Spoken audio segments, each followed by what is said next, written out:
The words your coach uses are changing how you move, and not always for the better. Words matter more than most coaches realize. Not because of motivation, not because of psychology, but because the wrong word at the wrong moment changes what your body actually does. And most people have no idea it's happening. I teach Taekwondo, have done it for many years. One of the most fundamental techniques in Taekwondo is a punch. And when you punch, you pull the opposite hand back in the other direction. That pulling action is what generates more power.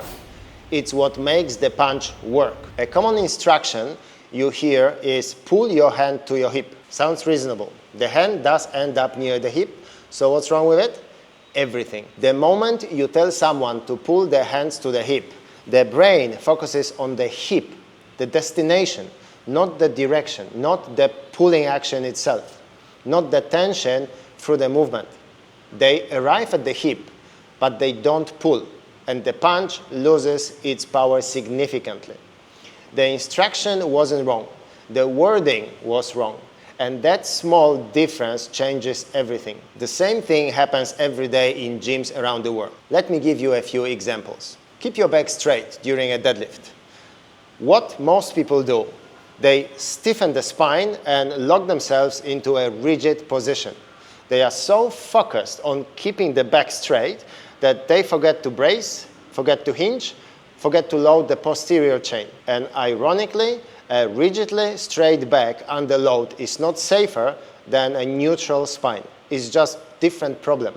What you actually want is a neutral spine. Neutral means the natural curve of your back are maintained, not flattened, not exaggerated. Two completely different things, but straight is the word most people use, and straight is what most people do. Next, pull the bar to your chest during a row. Classic. Everyone says it. And what people do? They pull with the arms. The hands move. The shoulders roll forward. The upper back does nothing. What you actually want is the shoulder blades moving first. You initiate the row by retracting the scapula, pulling the shoulders back, and the arms follow. The hand arrives at the chest as a result of the shoulder blade moving, not the other way around. Same exercise, same destination, completely different movement. And one of my favorite ones. Most people approach a bench press or an overhead press with one thought. Push the bar up or away from the body as far as possible. And what happens? The shoulders lose position. The chest collapses slightly. The stability for the shoulders girdle disappears. And the pressing muscles can't generate proper force because the foundation underneath them is unstable. Now, try this instead. Instead of thinking about pushing the bar away, think about pushing yourself away from the bar. Same movement, completely different focus. The moment you think about pushing yourself away, your shoulder blades engage, your upper back tightens, your rib cage lifts, the whole shoulder girdle stabilizes, and from the stable base, the press becomes stronger, safer, and more controlled. The bar still goes up, but now it goes up because your body is doing its job properly, not just because your arms are pushing. This is what a good cue does. It doesn't change the exercise. It changes what your nervous system prioritizes. And that changes everything about how the movement feels and how effective it is. So why does it matter? When you consistently train a movement with the wrong focus, you reinforce the wrong pattern. The muscles that should be working stay quiet. The muscles that shouldn't be compensating take over.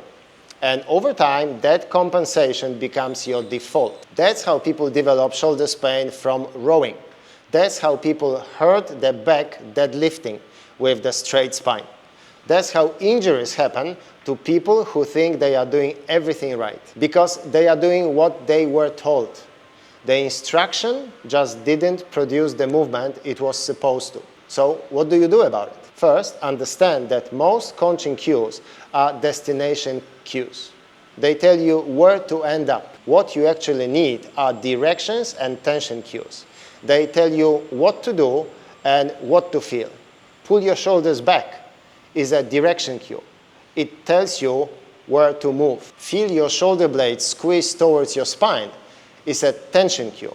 It tells you what to feel. Both are more useful than pull the bar to your chest because they focus on the movement, not the destination. Second, if an exercise doesn't feel right, don't assume you are doing it correctly just because you are following the instruction.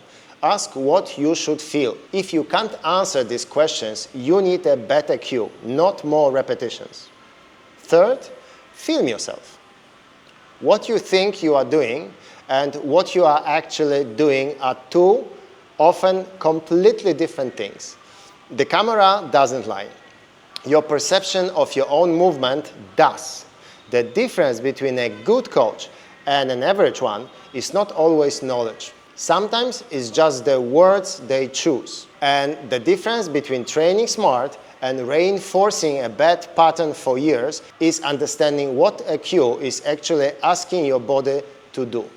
Next time someone tells you to keep your back straight, ask yourself what that actually means. If you want to know whether you are moving the way you think you are, drop a comment below or book a free consultation. The link is in the description. Keep moving.